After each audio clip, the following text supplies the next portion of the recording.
Welcome to the Well-Seasoned Librarian podcast. My name is Dean Jones, and I'm your host.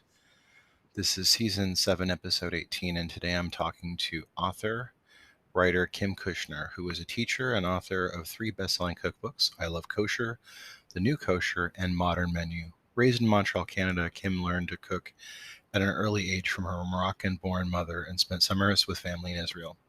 She is a graduate of the Institute of Culinary Education in Manhattan and has developed recipes for Food and Wine in Chili Pepper magazine and has worked as a private chef. She launched Kim Kushner Cuisine in 2005 and travels the world teaching her wildly popular cooking classes. She's got a brand new book out called Modern Table, Kosher Recipes for Everyday Gathering, and it came out recently, and it's a really great cookbook. I really had a great time talking to Kim, and I think you're going to love the interview. She's a very dynamic person, and it was really exciting to get a chance to talk to her. I've been looking forward to that for a really long time. So without further ado, I'm going to be going to this interview. Welcome to the Well-Seasoned Librarian podcast. I'm your host, Dean Jones. Today I'm talking to author Kim Kushner, who is a teacher and author of 3 best-selling cookbooks.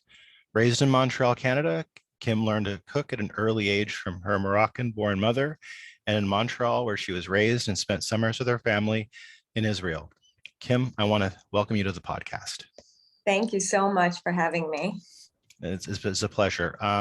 Now, for our listeners who are not familiar with your work, can you give a brief intro in your own words?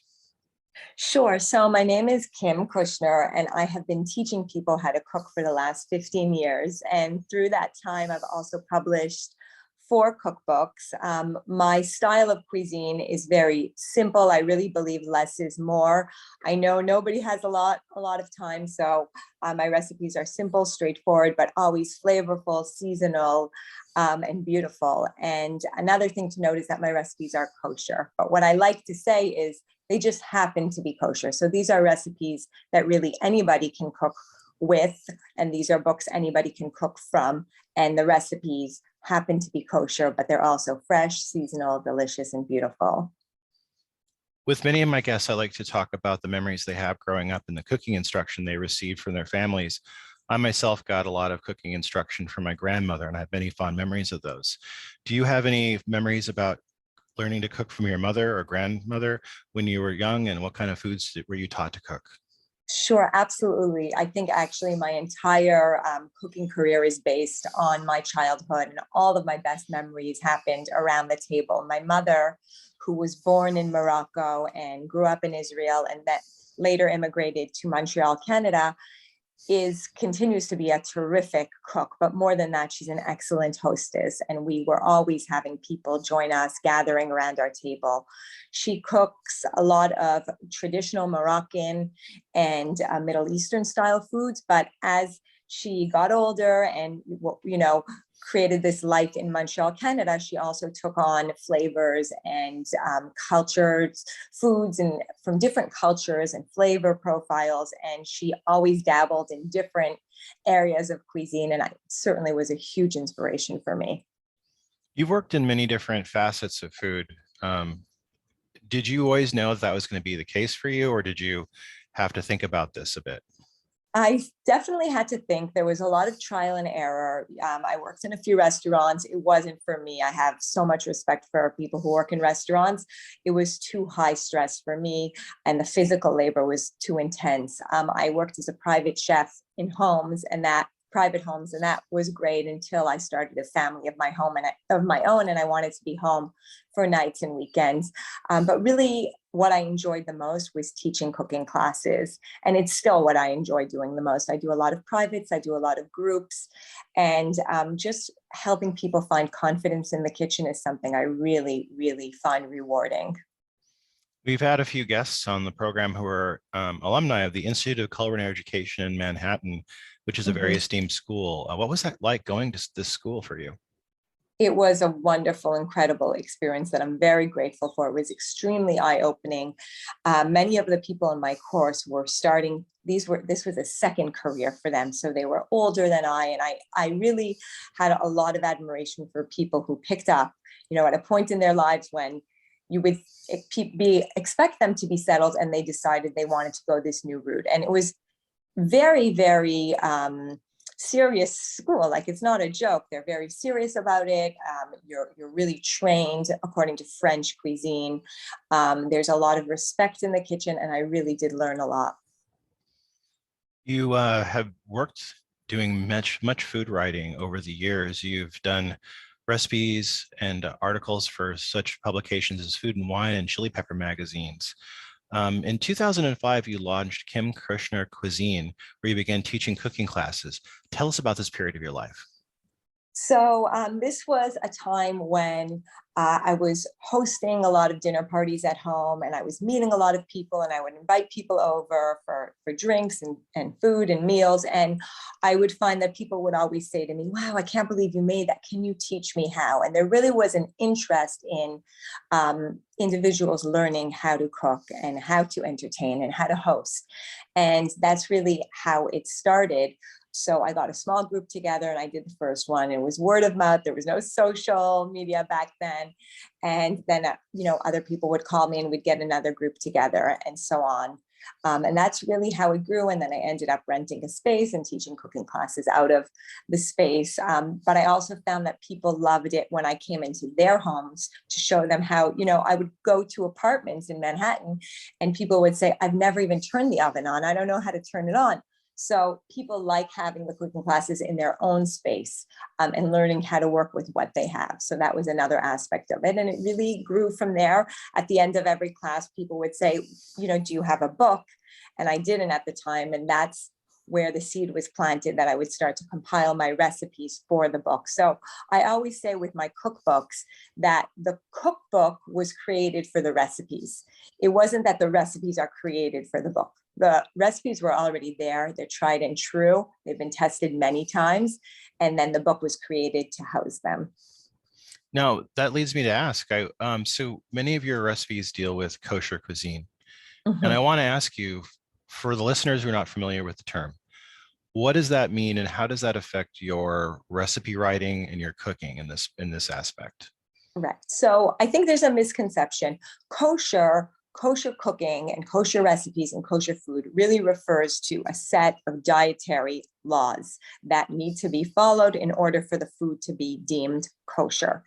Kosher food is sometimes thought of as a kosher cuisine or a kosher style, where people would think that, pastrami on rye or knishes, that's kosher food. But really, that's kosher style or kosher Jewish cuisine.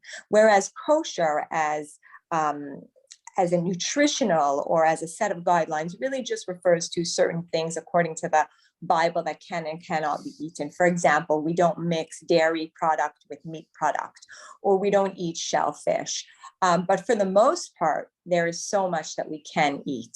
And that's what I always focus on. I don't focus on what we can eat. I like to work with the abundance of what we can use, fresh seasonal ingredients, delicious produce, meats, fish for the most part. And I just focus on taking what we can use and making it as good as possible. You talk about seasonal cooking a lot, and I really like that. I think a lot of people now are looking to that right now. I think that's becoming something that we're all really wanting. In reflection to holidays and special times, how does that kind of play into that for cooking? You know what? I always like to base my cooking on what is available and what is highest quality. So I won't cook a certain recipe because it's that holiday time. I'll try to use what's available and what's at its peak, and then make it apply to the holiday. So let's say you're talking about Thanksgiving. It's already the fall, so the root vegetables are available. That works well. But I'm not going to try to make, a berry pie at Thanksgiving time. It's going to be apple. It's going to be pear. It's going to be fruit that are more readily available at that time. What could be citrus as well. I've been lucky enough to have guests that are doing seasonal cooking for Jewish holidays over the course of the year. And what's really cool is that people are from different areas. Like, they could be from Australia, they could be from California, they could be from the East Coast.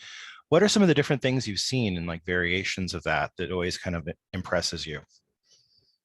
Well, I'm so inspired by food and techniques and recipes from around the world. And I've been lucky to travel to many places, and even without the travel, connecting with people on social media from all different parts of the world. And it certainly does inspire me. I think that there are always going to be incredible ingredients, spices, aromatics available. And it's true, different places have different things available. What is seasonal is different dependent on where you live.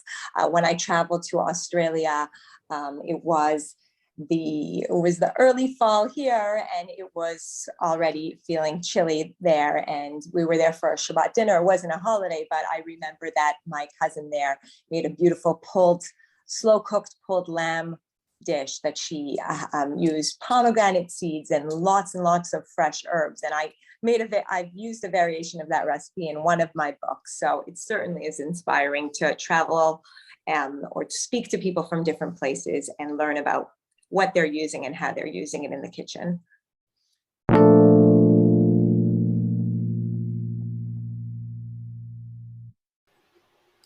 This episode is sponsored by Culinary Historians of Northern California, a Bay Area educational group dedicated to the study of food, drink, and culture in human history. To learn more about this organization and their work, please visit their website at www.chnorcal.org.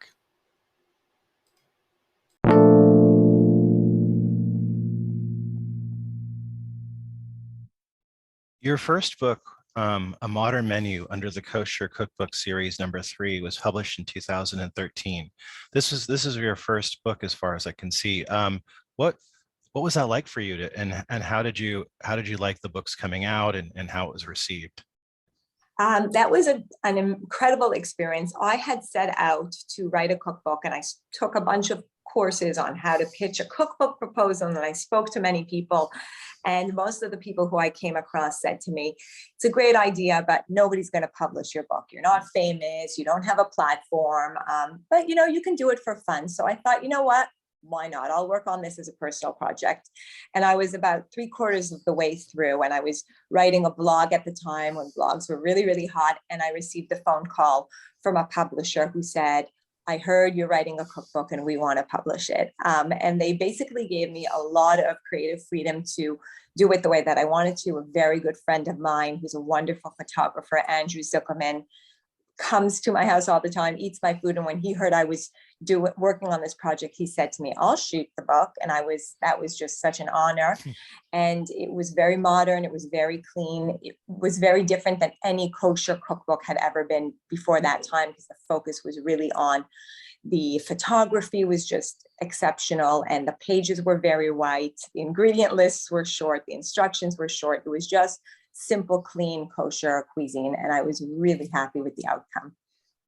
Now, your second book was, obviously it was well received because you had many more offers to write more books. And you wrote in 2015, The New Kosher, Simple Recipes to Savor and Share. Tell us about this book and how this experience is different for you. Sure. So what had happened was I took my first cookbook, The Modern Menu, I took it everywhere with me, and I would walk into bookstores and I would walk into grocery stores and I would say, this is my cookbook. Here are 2 copies. Put them in the store, and if they sell, call me and I'll bring more. And people were very receptive. And I took that first cookbook to Williams Sonoma, and they had never carried a kosher cookbook before. And they said to me, sure, well, we'll try it out. And it sold. And it was the first time they had put out a kosher cookbook on like a Jewish holiday table. And then they, at the time, I'm not sure if they still do, they worked with a publishing house who published most of their lifestyle and cookbooks. Yeah. Well, it was a Weldon Owen at the time. And I received a phone call and they said to me, we want to do a first kosher title. And so that's where The New Kosher came to be. Very nice. Now, I'm really eager to talk about I Heart Kosher, Beautiful Recipes from My Kitchen, which was very well received. This was in 2018. And it had a focus on fresh seasonal vegetables for quick, easy cooking for families. Can we talk about this a bit? Because I think this was, a very popular book. Yes. So this was really an extension of the new kosher, where people, I think, were beginning to understand this concept of kosher does not need to be thought of as it once was. We know better, we do better. We have healthier options, we're going to use them. And it was just very simple, everyday recipes. It was very well received. I did tons of promotion for the book. It got a lot of traction and people really loved it. Now, your newest book came out last month, The Modern Table, and it's out as of this airing. And I'm going to put links to it in the bio for people who are listening. I read in an interview where you said that this is a book you always wanted to write. Can we talk about this? Yes, that's true. This is a book that I always wanted to write because I love cooking. I love creating in my kitchen. I love testing out different recipes, but more than anything else, I love gathering people around food. I love creating beautiful settings. I love all the details that go into it. I love, creating gourmet gifts. I love setting a personalized table. I love inviting people into my space. And so this book, The Modern Table, really combined my passion for cooking and entertaining into one book. And over the years, as I've hosted so many events, the one thing that I've heard over and over again is, Kim, how do you do it so that you enjoy yourself? You seem so at ease. You don't seem stressed out. And I think that through trial and error, I've really figured out a great formula for how to enjoy myself while hosting. And that's what I've put into the pages of this book. It's tips and tools and guidance. And I try to almost speak to my reader through the pages of the book and guide them on how to enjoy the hosting. Because at the end of the day, if you're not enjoying yourself, there's really no point. You said that in The Modern Table, you wanted to present kosher cuisine in a contemporary light. Do you think people still have kind of a misconception about it and think of it as an old way of cooking? I think it's begun to change quite a bit. So I think we're getting there. We've come a long way and there's still a way to go. But I think people are now viewing kosher as something that is dietary rather than stylistic. So I think we are well on our way. I mean, one thing I always see when I'm shopping is that I see symbols on food that'll say Pariv, or it'll say, I think, the K image for kosher. And it kind of helps Right. people see this is for, it's just food. It's the same food everybody eats. It's not an Right. other food. Do you think that's kind of the Right. misconception, that it's some foreign food or different food, but it really is just everything we eat, right? Yes, I do. And I remember when I had this breakthrough a few years ago, and my neighbors came over for dinner and they were not Jewish. And I remember my neighbor, he took a bite of something and he closed his eyes and he said, "This is kosher?" Like he couldn't believe that it could be kosher and delicious. And I said, yeah, kosher just, it just means that I'm not cooking with certain ingredients, but you can make this at home even if you're not kosher. And that's when I realized, it's time to redefine kosher. Who are some of your favorite food writers that you like to read, that you really Sure. enjoy? So I love Adina Sussman, is a dear friend. I think she's brilliant. I am a big fan of the River Cafe, Ruth Rogers and her partner, whose name is escaping me at this moment. Yeah. I love Nina. Nina Capri is wonderful. There are so many people that I've met, quote unquote, through social media and who I follow and who I'm inspired by. Claudia Roden is a huge inspiration. Bonnie Stern is a Canadian foodie who is unbelievable. And Noreen Gillets, who's also a Canadian, is somebody whose cookbooks I grew up on and who was a huge inspiration to me as well. I always like to talk to my guests about some iconic meals they've had throughout their lives. And you're very well traveled. You've been all over the world. What are some of the iconic meals that you have that really have stuck with you through the years? Right. So I think like eating a bowl of homemade pasta in a tiny little hole in the wall restaurant in Italy would be something that is extremely memorable. I love traveling to Israel and eating the food there. I feel like I've been experiencing the food revolution there, and it is so incredible and outstanding. But really, my favorite food is street food, traveling to countries and trying the various street foods and seeing the real originals and pioneers making these recipes that are so true to their culture and so honest and real and uncommercialized. It's unparalleled. Yeah, you mentioned Israel, and I have been lucky enough to have friends from Israel, and we get to talk about food, and I've been able to cook for them. And one thing that always impressed me is when talking about the food of Israel, we talked about breakfast time and how Americans eat these stodgy, really carb-laden breakfasts. And my friend was saying, well, we eat salad for breakfast. Is that true? Absolutely true. And it's so funny. My sister's visiting with me now, and earlier this morning, I made us a big salad with avocado and cheese and spreads. But yeah, the Israeli breakfast is many different salads and dips and spreads and olives and pickles, and definitely less carb heavy. What is something you typically cook on any given day? Like you like kind of your go-to things you like to do? So I'll often make a fresh, crisp salad with fish. I cook a lot of fish, whether it's cooked or I even will prepare raw crudos. And I use a lot of lime, lemon, garlic.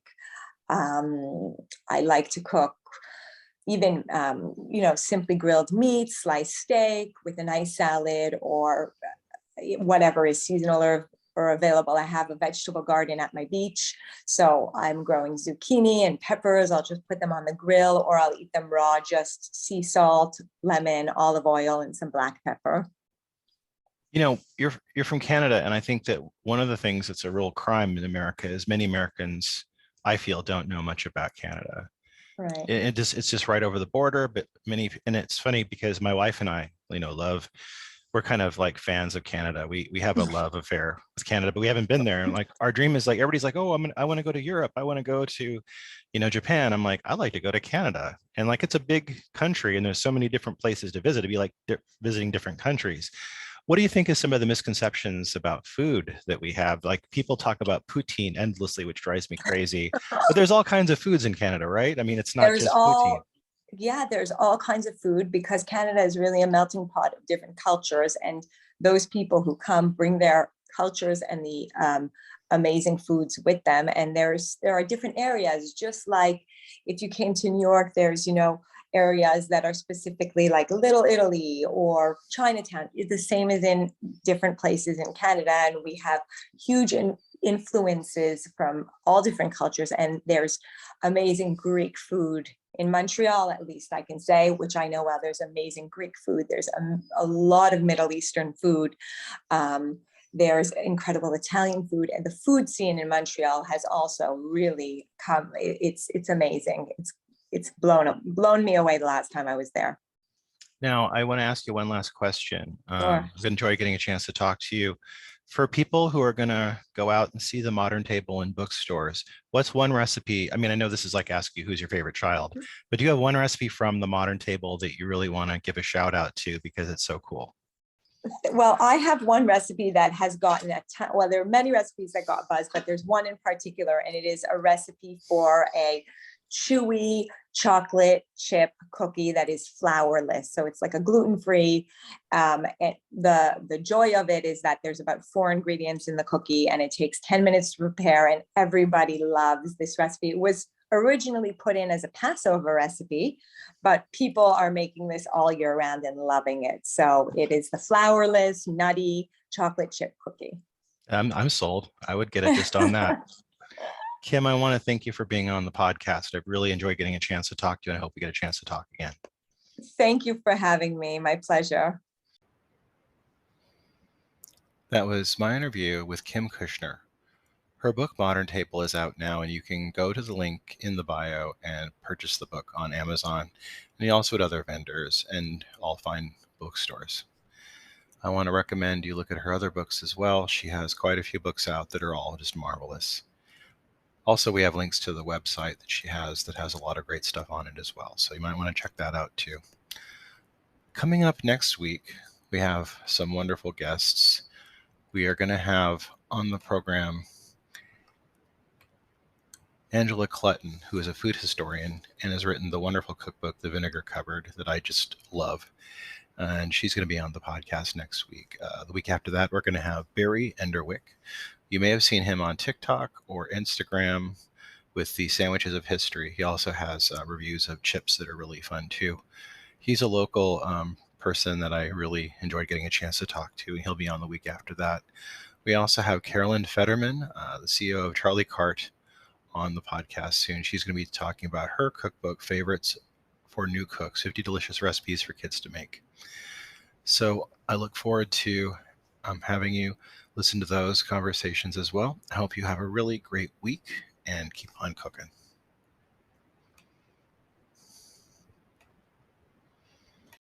I've been getting better than you'll know. Take a little time for it to show. You make my life seem settled, settling for more. Take a little time for love to grow. Will you break my heart with so much pleasure? Will you talk around for all to hear? When you talk about love,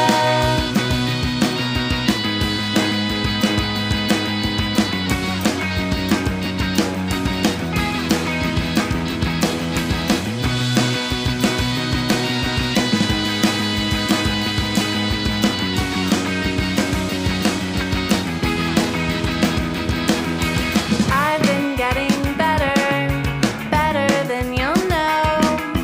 Take a little time for it to show. You